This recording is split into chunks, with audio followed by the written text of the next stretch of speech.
মনোযোগ দিয়ে শুনুন। যখন বিচার দিবস শুরু হবে, মানুষ ঢেউয়ের মতো একে অপরের উপর আশ্রয় পড়বে, সর্বোচ্চ বিশৃঙ্খলা, সবাই একে অন্যের দিকে ছুটতে থাকবে। ফায়াতুনা আদম, তারা কোনো একভাবে আদম আলাইহিস সালামের দেখা পাবে। আদম আলাইহিস সালামের দেখা পাবে, তারা তার কাছে ছুটে আসবে। ফায়াকুলুনা ইশফা আলানা ইলা রাব্বিক, সমগ্র মানব জাতি আদম আলাইহিস সালামের কাছে ছুটে আসবে এবং বলবে, আপনি কি দয়া করে আমাদের পক্ষ থেকে আল্লাহর সাথে কথা বলতে পারবেন? আমরা আল্লাহর ভয়ে ভীত। আপনি তো প্রথম মানুষ, আপনি তো সেই ব্যক্তি যাকে আল্লাহ ফেরেশতাদের সিজদা দিয়ে সম্মানিত করেছেন, আপনাকেই তো পছন্দ করা হয়েছে। আমরা সবাই আপনার সন্তান, আপনি আমাদের পিতা, তাই দয়া করে আমাদের জন্য আল্লাহর সাথে কথা বলুন, আমরা খুবই ভীত। এরপর তিনি বলবেন, ফায়াকুলু লাস্তু লাহা, তিনি বলবেন, আমি এর যোগ্য নই, আমি পারবো না।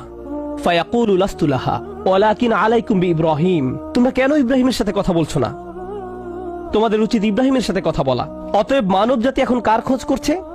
ইব্রাহিম আলাইহিস সালাম। ফাইন্নাহু খলিলুর রহমান, তার কাছে যাও, কারণ তিনি রহমানের খুবই কাছের বন্ধু। ওয়াত্তাখাযাল্লাহু ইব্রাহিমা খলিলা, কোরআনে এসেছে আল্লাহ ইব্রাহিমকে তার বন্ধুরূপে গ্রহণ করেছেন।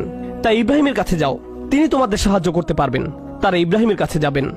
ফায়াতুনা ইব্রাহিমা ফায়াকুলু লাস্তু লাহা, তারা ইব্রাহিমের কাছে গেলে তিনি বলবেন, আমি এর যোগ্য নই, আমাকে এই কাজের জন্য তৈরি করা হয়নি, আমি তোমাদের জন্য আল্লাহর সাথে কথা বলতে পারবো না।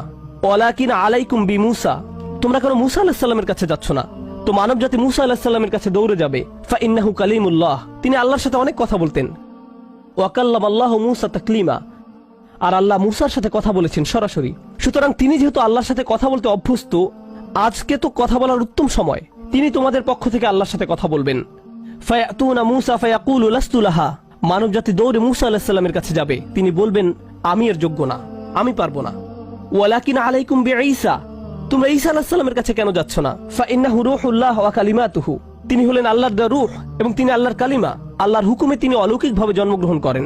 কুন ফায়াকুন, অতএব তিনি যেহেতু সকল রাসূলদের মাঝে বিশেষ মর্যাদার অধিকারী, তার কাছে যাও, তার সাথে কথা বলো। জাহান্নাম কতটা ভয়ঙ্কর তার একটা ছোট্ট নমুনা দিয়ে আমি আজকের আলোচনা শুরু করেছিলাম। এখন সব শেষে রাসূলুল্লাহ সাল্লাল্লাহু আলাইহি সাল্লাম আমাদের জন্য এই শাফায়াত করছেন। এই হাদিসটি অন্যতম গুরুত্বপূর্ণ একটি হাদিস। এমনকি 20 বছর পরে আনাস ইবনে মালিক এখন বৃদ্ধ হয়ে গেছেন, মানুষ তখনও তার কাছে শাফায়াত বিষয় জানতে এসেছেন। এমনকি আজকের দিনেও এই হাদিসটি অন্যতম শক্তিশালী একটি হাদিস এবং অন্যতম এই জন্য যে ভুলভাবে ব্যবহার করার একটি বক্তব্য রাসূলুল্লাহ সাল্লাল্লাহু আলাইহি সাল্লামের। কখনোই এর অপব্যবহারের চিন্তাও করবেন না, এটা ফ্রি হয়ে যাওয়ার লাইসেন্স নয়। যদি আমরা মনোযোগের সাথে পড়ি তাহলে আমরা বুঝবো যে আল্লাহ এমন মানুষদেরকে জাহান্নাম থেকে বের করে আনার জন্য অনুমতি দেবেন যাদের ঈমান যথেষ্ট ছিল না, যাদের সৎ কাজ যথেষ্ট ছিল না। পক্ষান্তরে এমন অনেক মানুষ থাকবে যাদের অন্তরে ঈমান আছে, যাদের ডান হাতে সৎ কাজ আছে, আর এই সৎ কাজগুলো বিচারের দিনে আলোতে পরিণত হবে, হৃদয়ের ঈমান ও বিচারের দিনে জ্যোতিতে পরিণত হবে।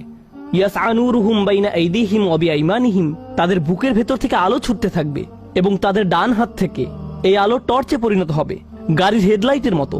চারপাশে থাকবে অন্ধকারাচ্ছন্ন, আর আপনি জান্নাতের দিকে ছুটতে থাকবেন। আপনাকে জাহান্নাম অতিক্রম করে যেতে হবে, এটা আল্লাহর নির্দেশ। ওয়া ইম মিনকুম ইল্লা ওয়ারিদুহা, জান্নাতে যেতে হলে সবাইকে জাহান্নাম অতিক্রম করে যেতে হবে, সবাইকে, এর কোনো ব্যতিক্রম নেই। আর এই ব্রিজ অতিক্রম করতে হলে আপনার আলো লাগবে, যদি আলো না থাকে তাহলে পড়ে যাবেন। তো মানুষ যখন হেঁটে যাচ্ছে তখন অনেকের এত পরিমাণ আলো থাকবে যেন মক্কা থেকে সিরিয়া দেখা যাচ্ছে, আর কারো কারো এত অল্প পরিমাণ আলো থাকবে যে তারা কোনো মতে পায়ের সামনের কিছু অংশ দেখতে পাবে, কারণ তাদের ঈমান দুর্বল ছিল। কিন্তু এই হাদিস এমন মানুষদের সম্পর্কে নয় যাদের সামান্য কিছু আলো থাকবে বা অনেক বেশি আলো থাকবে। এই হাদিস এমন মানুষদের সম্পর্কে যাদের আলো এত স্বল্প পরিমাণ যে এটি দিয়ে কিছুই দেখা যাচ্ছে না, আর যাদের আলো আছে তারা আল্লাহর কাছে ভিক্ষা করতে থাকবে, রব্বানা আতমিম লানা নূরানা ওয়াগফির লানা, আমাদেরকে আমাদের আলো পূর্ণ করে দিন, ব্যাটারি যেন শেষ হয়ে না যায়, আমাদেরকে জান্নাতের গেটে পৌঁছে দিন, আমাদেরকে ক্ষমা করে দিন।